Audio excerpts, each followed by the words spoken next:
If you're sensitive to tobacco, I would recommend watching another video. Every once in a while, when the nights are warm and the days long, I've taken to enjoying a cigar. Preferably within an intimate group of gentlemen, passing stories between breaths, feeling the breeze pull our smoke and lifespans away and into the night. After the moments have come and gone, I often wonder, could I make my own cigar? As I'm apt to do, I decided to grow my own tobacco using a method I like to call spontaneous adaptation. Spontaneously, I ordered 2 Nicotiana tobacco plants, and then I adapted after realizing I live in an apartment and need grow lights. As the summer of 2023 passed, the 2 seedlings grew. When it was time to pick and dry the leaves, I realized how stunted the tobacco plants were. The replicated sunlight failed to grow the tobacco as the original would. The leaves were far too small to roll a cigar, so I pivoted. It was time to switch from Wolverine to Gandalf, from Churchill to Twain. I needed a pipe, but not any pipe would do. If I went through all this effort to grow tobacco, it would be a shame to buy a cheap pipe off of Etsy. Now let's say I theoretically bought a pipe off of Etsy. There would be a good reason. I would have, in this hypothetical situation, needed to learn how to smoke a pipe, to figure out if I even knew what I was doing, to measure for this next part of the video. Etsy pipe aside, the only proper companion for this endeavor would be when I chiseled and whittled, when I crafted and sanded, a pipe after my own hands and heart. So, I snagged a cheap block off of a sketchy Chinese website. Luckily, my credit card wasn't used to buy 200 AMC tickets, and, as you can see, the block made it in one piece. As I carved into the swirling grain of the briar, I noticed a worrying trend of carving into my own flesh.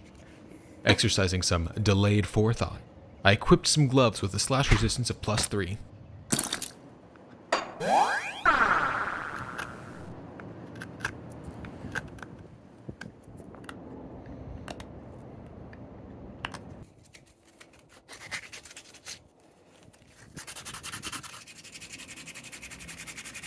All I will say about sanding is I will try to avoid doing it by hand, as much as I don't avoid the IRS.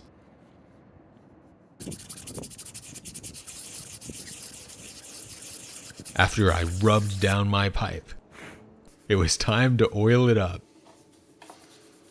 I used the Butcher Block oil and wax from the short where I revitalized my cutting board.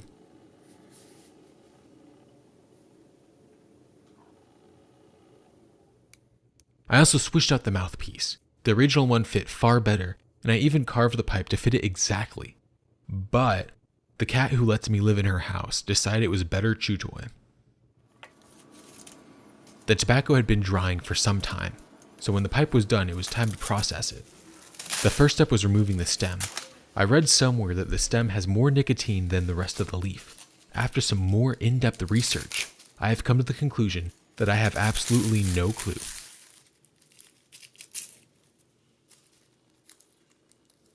Once separated, I should have wet the leaves and sliced them into ribbons. Instead, I recreated autumn and mashed them into a leaf pile.